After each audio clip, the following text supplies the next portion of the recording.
on va enchaîner tout de suite avec François Thiollet qui est arrivé, qui est dans la salle. Donc, il est professeur d'histoire-géographie en collège et représentant éducation pour Europe Écologie Les Verts et pour le candidat Yannick Jadot. Voilà, je vous laisse. Bonjour. Je déroule ? Allez-y. Je regarde par où ? Je regarde un peu partout. Regardez plutôt... Il y a une caméra là. Voilà. D'accord. C'est parti. Alors, après des années de paupérisation, l'école, elle a été tenue à bout de bras par l'ensemble du personnel éducatif pendant l'épidémie.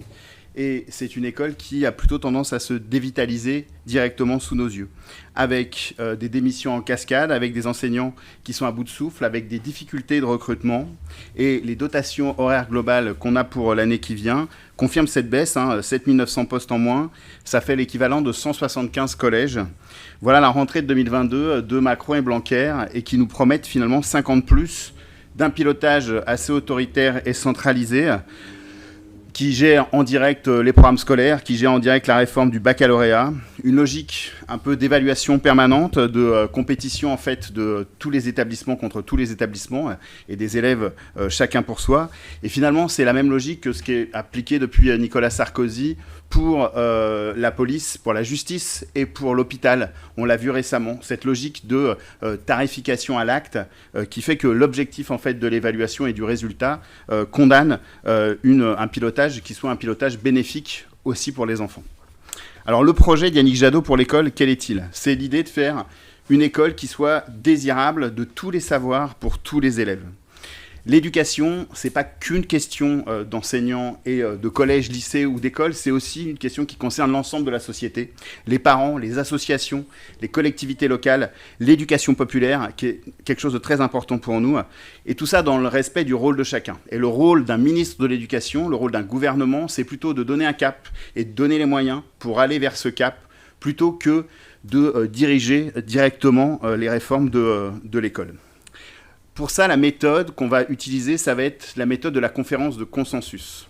Comme ça existait dans d'autres pays qui ont réformé de façon importante leur système scolaire, c'est le cas du Portugal, c'est le cas aussi de la Finlande, il y a eu à un moment donné une décision de remettre en place une réflexion générale sur l'école et le système éducatif.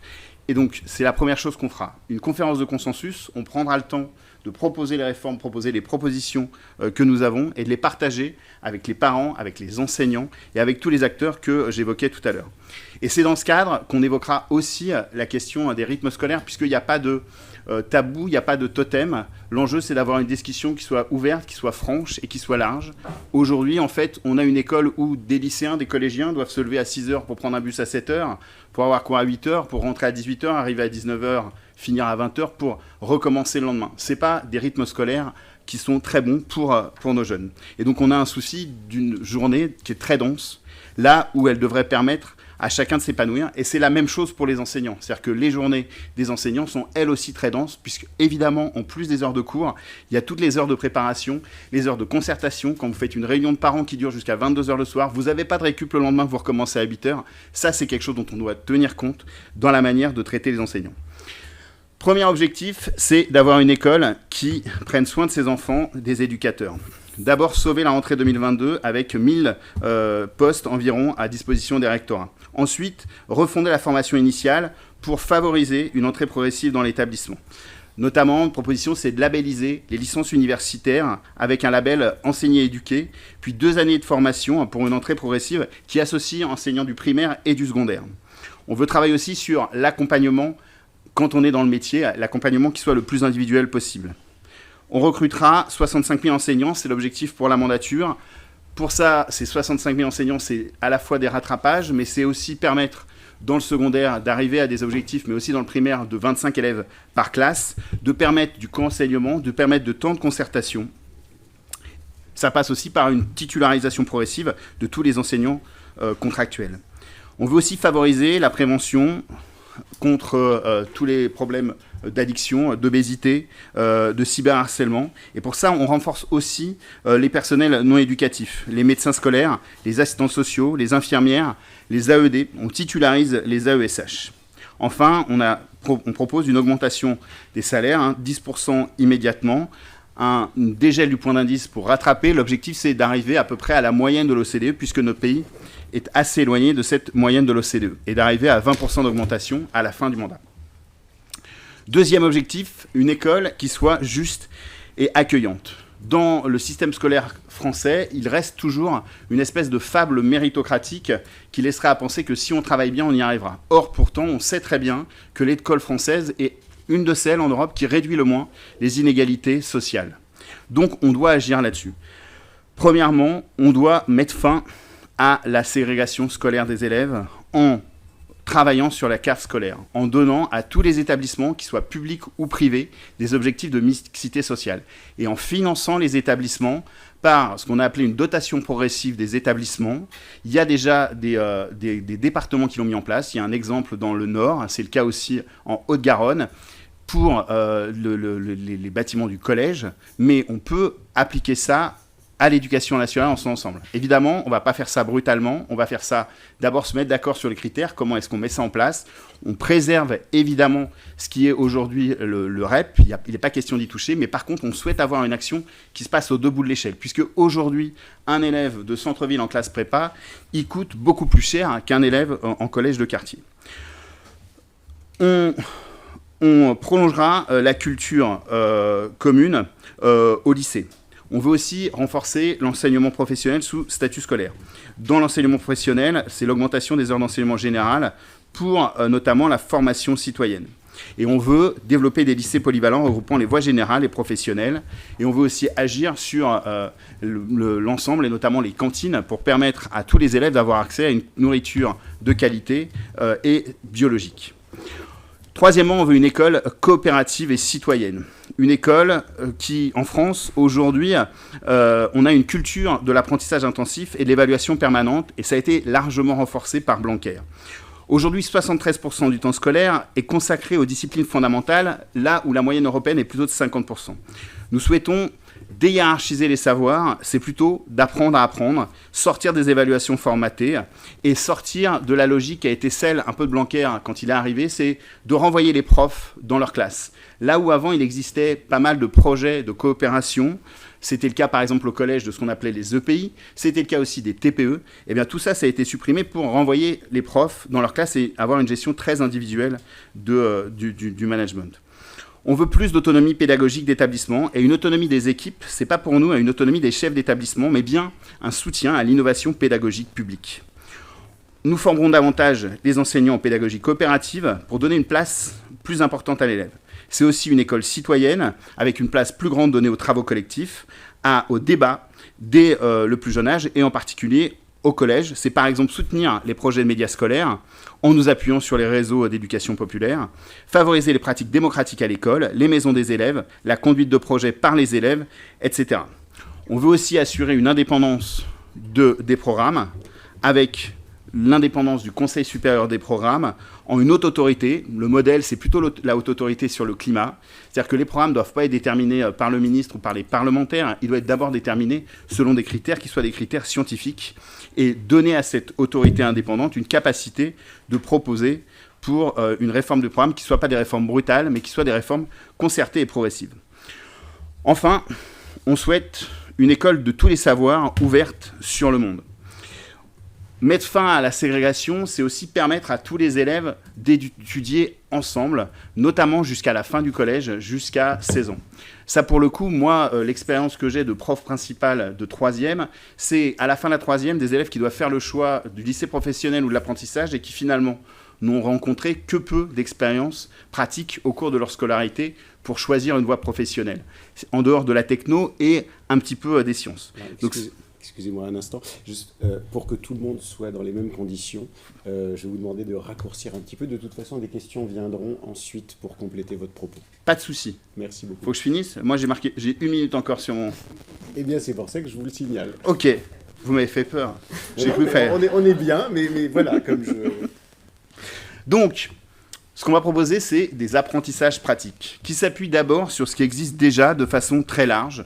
Apprentissage pratique, c'est Cuisiner, bricoler, jardinier, ce ne sont pas des sous-savoirs, c'est des savoirs pratiques qui sont aussi importants dans une société qui se transforme et face aussi au changement climatique. Et ça peut se faire à l'école avec les enseignants, avec l'éducation populaire. Il y a plein d'exemples qui existent et qu'on souhaite à développer. Et enfin, de garantir à chaque élève au moins un voyage scolaire par an et au moins un voyage scolaire en Europe au cours de sa scolarité. Voilà, j'ai fini et il me reste 15 secondes. Alors vous pouvez en disposer. Hein. Non, ça va. Bon, merci beaucoup, Sophie. Merci beaucoup. Les 15 secondes peuvent servir à une petite bouteille d'eau si vous voulez, après ces 9 minutes Pas de souci. Merci pour cette présentation. Quelques questions pour revenir un peu sur ce que vous avez dit. Vous avez notamment dit qu'il n'y avait pas de tabou dans ce qu'on devait pouvoir se dire sur l'éducation. Et forcément, ces derniers jours, il y a une proposition de votre candidat qui a beaucoup fait parler. Et à l'occasion d'une interview, il évoquait les vacances. Mais il avait aussi cette petite phrase, je n'exclus pas de revoir les obligations de service des enseignants. Alors, plus que les vacances, qui viendront peut-être après dans d'autres questions, nous, au SNES-FSU, on a besoin de comprendre un peu ce qu'il y a derrière cette phrase-là. Qu'entendez-vous par « je n'exclus pas de revoir les obligations de service des enseignants » ? Alors, sur les obligations de service des enseignants, c'est ce que je développais un peu tout à l'heure dans mon propos. C'est qu'aujourd'hui, en fait, les obligations de service des enseignants, elles sont essentiellement basées sur les heures de cours face élève.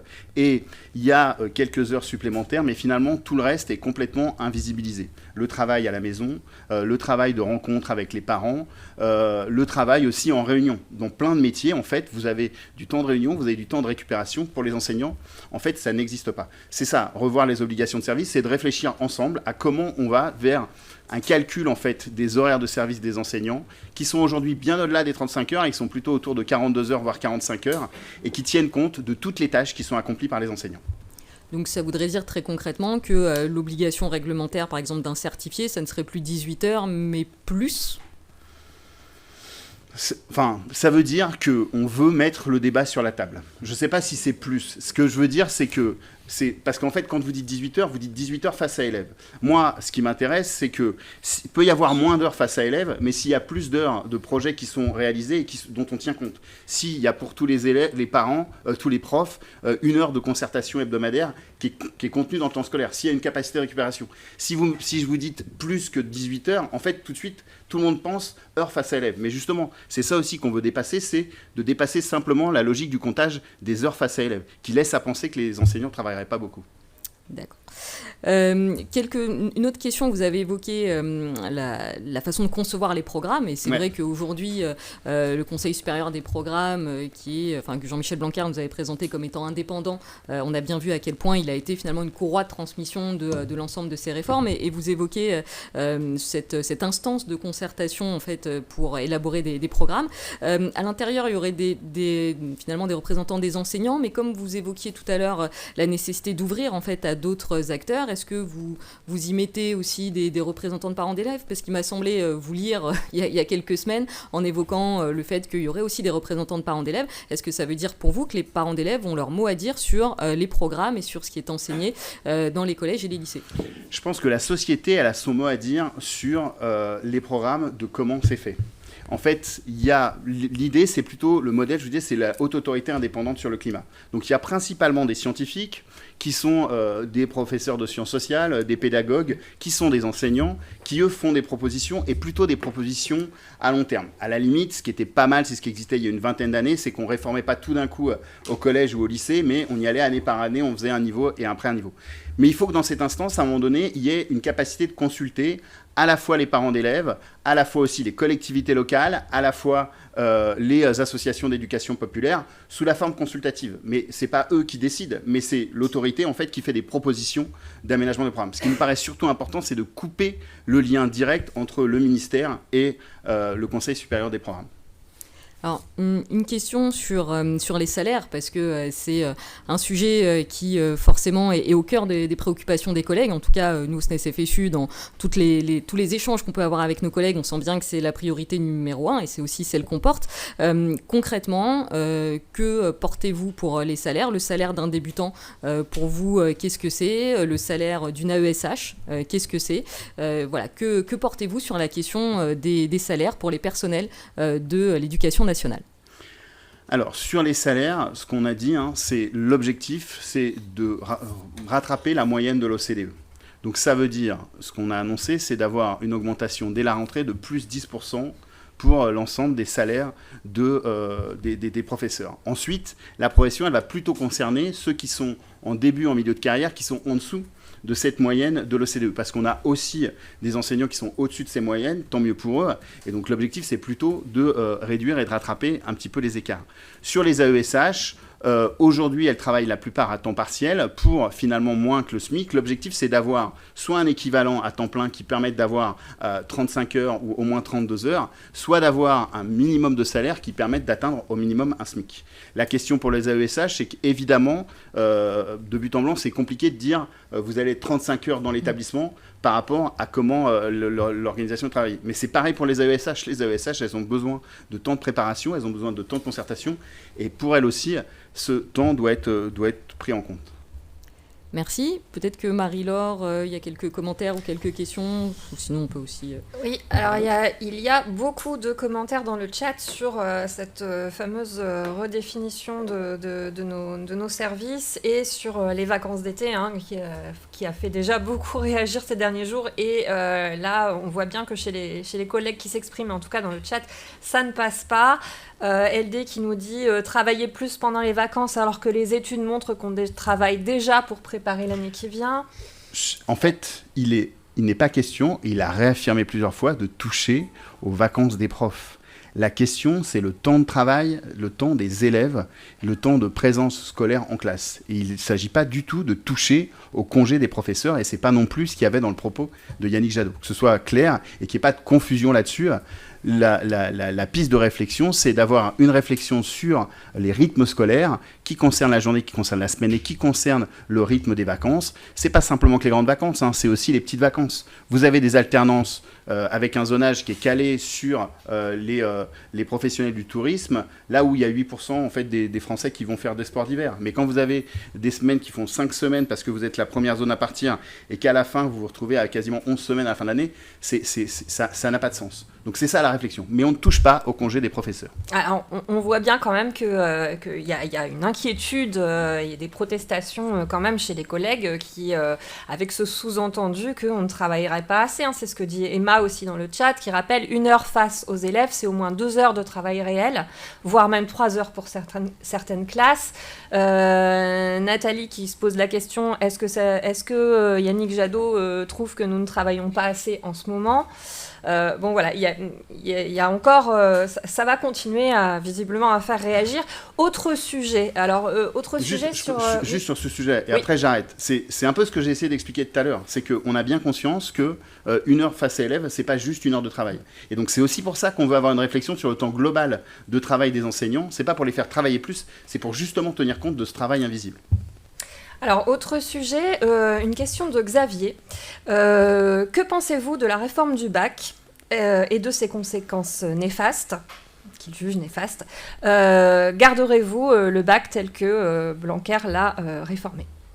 Alors, ce qu'on pense de la réforme du bac, c'est la manière dont elle a été faite. Ça a été assez catastrophique, avec un ministre qui est un peu obsédé pour aller au bout de sa réforme, quelles que soient les conditions, contre vents et marées. Ce qu'on pense de la réforme du bac, alors il y a quand même des choses qui nous intéressaient dans le rapport Mathiot et qu'on a plutôt soutenu. La question de la place de l'oral. Malheureusement, on trouve ça beaucoup mieux de faire des travaux personnels encadrés qui ont été supprimés par Blanquer que d'avoir un grand oral, sachant que dans le parcours scolaire, finalement, l'oral est peu pratiqué, un peu plus maintenant, mais il s'est passé la même chose au collège avec l'oral du brevet. C'est l'oral du brevet qui a fait qu'on s'est mis à travailler l'oral au collège. Il faut qu'il y ait la même pratique de l'oral au lycée. Sur le contrôle continu, on est aussi attaché à 50% de contrôle continu et plutôt de ne pas revenir à un système d'épreuve guillotine où quelqu'un qui a travaillé correctement toute l'année, qui d'un seul coup, parce qu'il panique, rate son épreuve, se retrouve à devoir repasser une année complète. Pour nous, ce n'est pas plus égalitaire, ce n'est pas plus juste de revenir au système qui soit ancien. Ensuite, dans la réforme telle qu'elle a été faite, il y a des choses qu'il faut absolument corriger. Il y a les questions justement des classes qui ont été complètement éclatées et qui du coup perdent un peu les enseignants et perdent aussi les élèves. Il y a la question de la place des mathématiques dans le tronc commun. Il faut remettre des mathématiques dans tous les enseignements.